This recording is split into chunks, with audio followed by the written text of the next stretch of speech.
počela padati. Mi smo tu u Bitoli, Heraklea, prekrasna. Kiša pada, trava raste.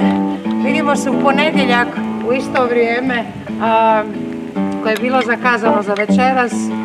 Lijepi pozdrav svima. Ante Gelo, Mira Medunjanin, Avalon produkcija, Zvonimir Šesta koji se tamo krije iza. I evo, skoro se vidimo. Kisnemo.